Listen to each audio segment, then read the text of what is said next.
Fidel Alejandro Castro Ruz has improved our great nation in many a way. By freeing Cuba from the economic grasp of our greedy northern neighbors in America, we have been assured security as well as a better ally of Soviet Russia, free healthcare, free vaccinations, and homes for the homeless. Your children are now in Mr. Castro's top-class education system, and society is running better than ever, thanks to a great increase in work, decrease in crime, and treason. I'm here live at Guantanamo Bay, where in 1903, our first Cuban president signed a treaty to the U.S. to give them the use of coaling and operations of the naval base. And in 1934, we had a perpetual lease re-signing, which now we can no longer cancel due to the perpetualness of it. Just recently, at Guantanamo Bay, where we were supplying their water, we have officially cut it off due to us having suspicions over the U.S. stealing our water, which now the U.S. General has told us to cut off a section of the pipeline so that way we can no longer accuse them. Just behind me is an 8-mile-long cactus field which our president has set up to stop Cubans from seeking refuge in America. Back to you, Mitch. Hey, Jeffrey.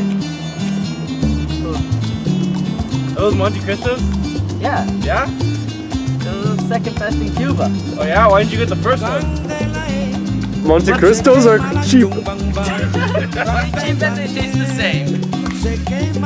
Monte Cristo. Hello, I am here live at the Soviet Embassy in Havana, where for the past few days, Fidel Castro and Nikita Khrushchev have been discussing plans for the future of our two countries. After the Bay of Pigs, Castro has officially announced that Cuba is now a socialist republic, and Khrushchev applauds our country's turn for the better. Khrushchev has also sent congratulations to the Cubans for repelling the American invader. During discussion with Castro, Khrushchev has agreed to store Soviet nuclear missiles in Cuba until further notice. Without our important comrades in the Northern Hemisphere, Cuba would have been taken over by the capitalist Americas. But by trading our sugar for Soviet oil, we have made a name for ourselves under the communist flag. Viva la Cuba and viva la USSR! Алло, это я, Никита Khrushchev, из Кубы. Вот сейчас я вам говорю, что я вот сейчас в Кубе, и я хочу вам сказать, что вы очень умные. В Кубе вы все хорошо делаете против этих американских сволочи. Вы все это так хорошо делаете. И я говорю вам вот сейчас, что все, что вы делаете, делайте еще, еще, еще, потому что это все очень хорошо. До свидания, камрады. Я очень рада, что вы с нами и вы коммунисты. До свидания.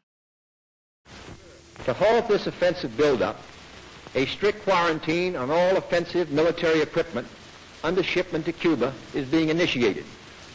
All ships of any kind bound for Cuba, from whatever nation or port, will, if found to contain cargoes of offensive weapons, be turned back.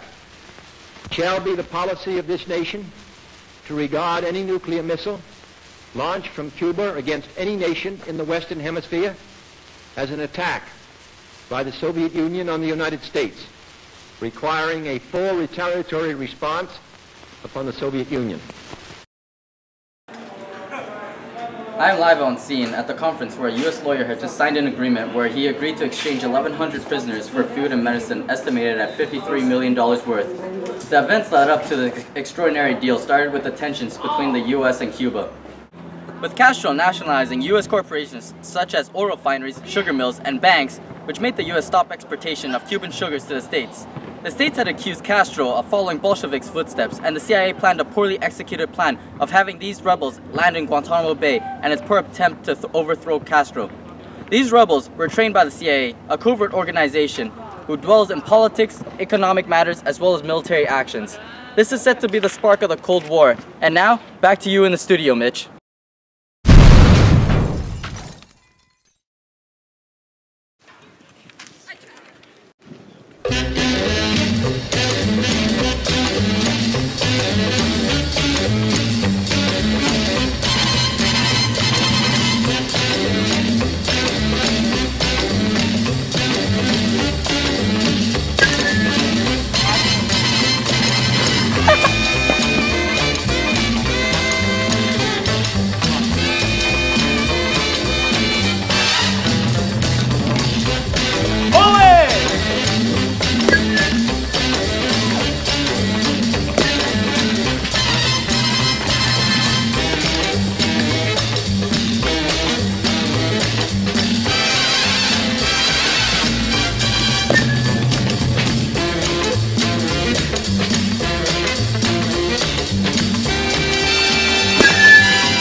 Jose